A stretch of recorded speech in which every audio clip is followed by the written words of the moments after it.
Welcome back to, now this is day 7 I believe of the Overcoming Sexual Shame course. Tomorrow's the reflection day, so this is the last active day, and today we're going to be talking about safe touching and increasing your sexual libido. One of the reasons that being sexual is often full of shame is because you can't express yourself physically.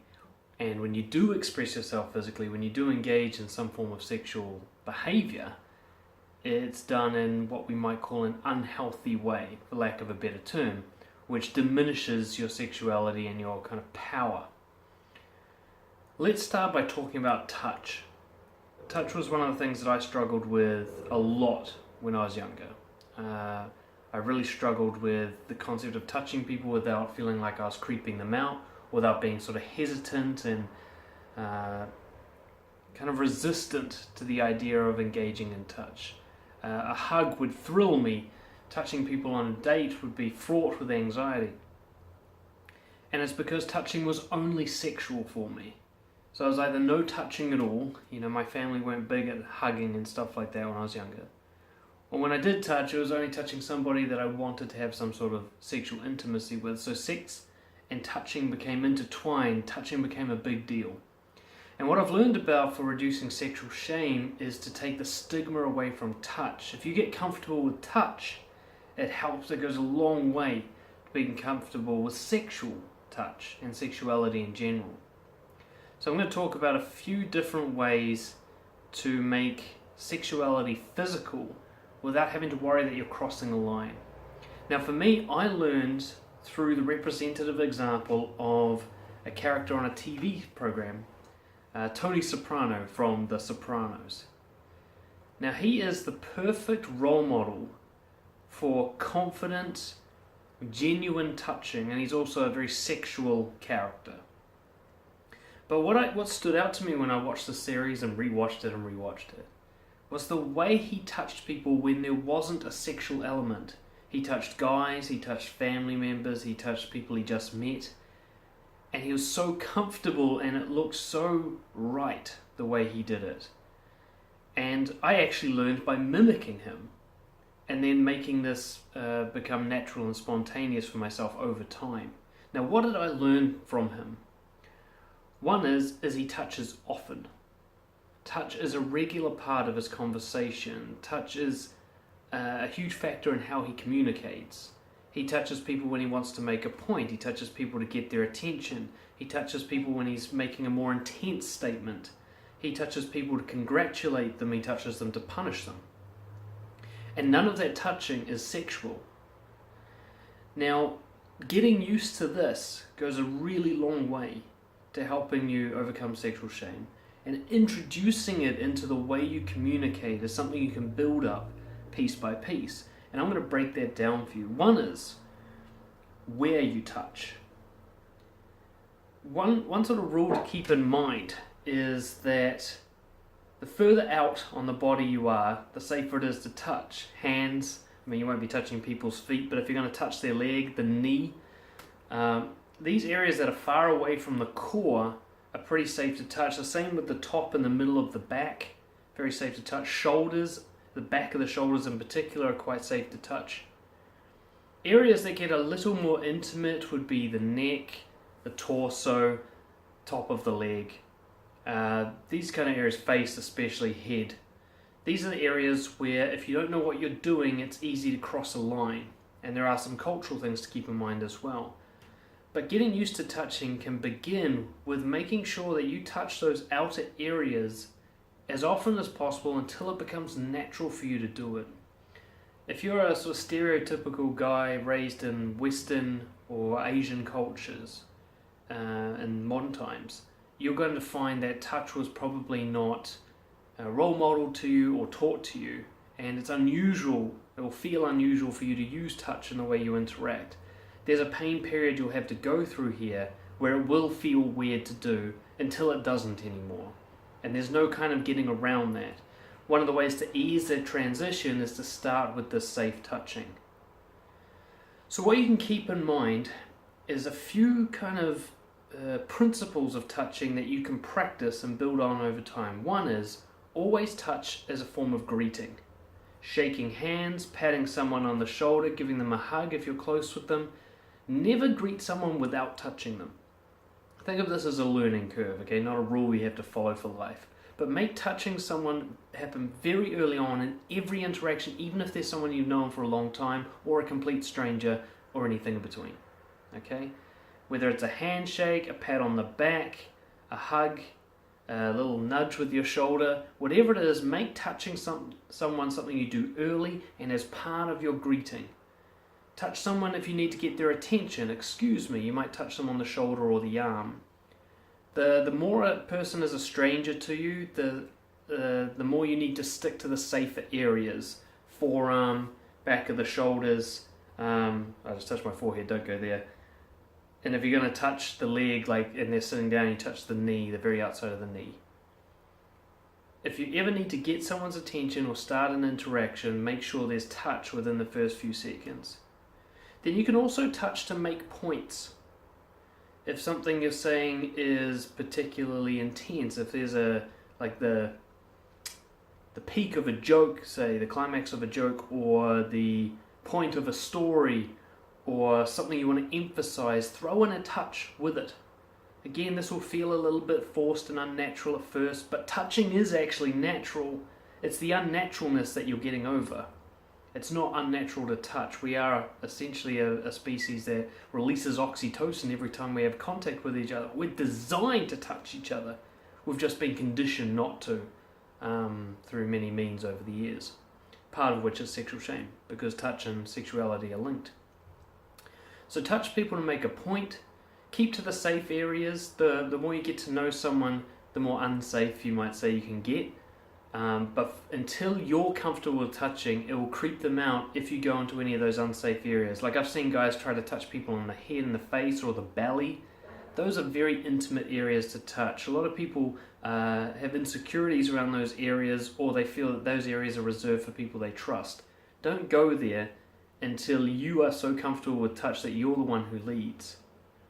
But you can build on this. I really recommend watching people like Tony Soprano or even Russell Brand. Watch how they touch people while they talk, and see as a role model, someone that you can mimic so that you can learn how to be natural.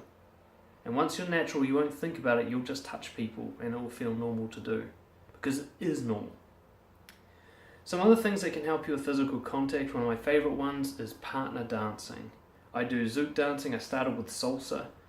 This went really a long way for me to get used to touching women and to touching them in an intimate way that was safe and appropriate. So I can, Zouk dancing can be very intimate, very close, lots of sort of sensual body movements and stuff together. And I've built up to getting used to that through dancing. Dancing has allowed me to have that connection, and the more I dance, the more comfortable it is for me to touch people in general. You can even dance with guys when you practice to get over any sort of homophobic shame you might have around touching men. So dancing is a great one.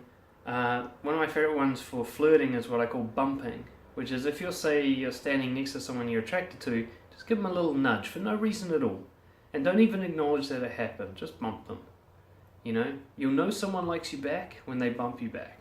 Okay, it's just a fun little thing that I've played with, and it's very safe to do. You just kind of shoulder to shoulder, give them a little nudge, and don't explain yourself, don't acknowledge that it even happened. And when they look confused and look away, give them another one. It's playful. There's a couple of ones that are sort of on the outer perimeter of touching. They're not really touching, but they are physical. Eye contact and smiling. A huge one to help you get over sexual shame with physicality is maintaining eye contact. You can practice this walking down the street. You can hold a stranger's eye contact and smile at them. Now there's a big difference between holding eye contact and staring. It's hard to explain the difference, but it is there. And holding eye contact can often be emphasized with a smile. You're kind of giving them your eye contact, as opposed to hunting them down with your eyes, with this frown, staring, serious look. You can build up to that in terms of sexuality, but for now, just get used to holding people's eye contact. And one thing you can do with people that you're already comfortable with is whenever they are talking, hold eye contact 100%, even if they look away, never take your eyes off their eyes. It can often be a little easier when you're talking to look away, so about 50-50, because it's hard to think sometimes when you're staring at someone's eyes, but hold it longer than you're comfortable for. You'll be amazed at how comfortable other people will be with it. So holding eye contact and smiling. If you can throw these into your repertoire, and like I said, it will feel a bit forced at first, and I'm usually not about like forcing it or fake it till you make it, but the way I see it, touching is natural. So if it feels unnatural to touch, it's your belief system that needs changing, not the touching. It's the forces coming from your beliefs. You're being forced not to touch when it's actually totally natural to do it. You do dancing for a couple of years and you'll wonder why you weren't touching people all your life. But if you've got sexual shame, touching becomes very kind of high stakes. It feels like it's always related to sex, and you need to break that connection. Touching can be about sex, but it also needs to be about communication, about sexuality without being about sex. To show that you are the man or the woman, to touch in a way that gives your sexuality the conversation, gives that charisma to it, without trying to lead it somewhere, without it having to be about leading to penetrative sex. It's really important to break that connection so that touching is free from shame. There's a couple of other points I'll make to wrap this up around touching and sexuality, and this is to do with you having sexual physical release. Sex. I'll say this as a rule that you can later break if you need to, but while you're sexually ashamed, I suggest you swear off porn and sex workers. Any form of what you might call a shame release or sex as coping mechanism. Using sex to relieve stress, especially stress from sexual shame, so using masturbation to deal with your shame about not having normal sexual relationships, for example, or using sex workers because you're ashamed to express yourself sexually to non-paid people. None of this helps. These coping mechanisms delay your progress. You know, Brojo, we have a no-fap group, a group of guys who get together to hold themselves to account for not masturbating and particularly for not using porn. I won't go into it in detail in this course, but withholding sexual release and avoiding any kind of sexual release related to shameful sexual activities, like paying for it or using pornography. If you can withhold from that, it goes a long way to increasing your libido, testosterone, estrogen, whatever it is that you need for your sexuality to come out. And it also stops you getting into a pattern of using sexual shame as a coping mechanism for sexual shame. Okay? If you need to masturbate, go ahead, but do it without porn and try to do it without fantasy. It's very hard to do, but try to masturbate just with the feeling, just with the sensation. Don't distract, don't detach from sexuality while engaging in sex.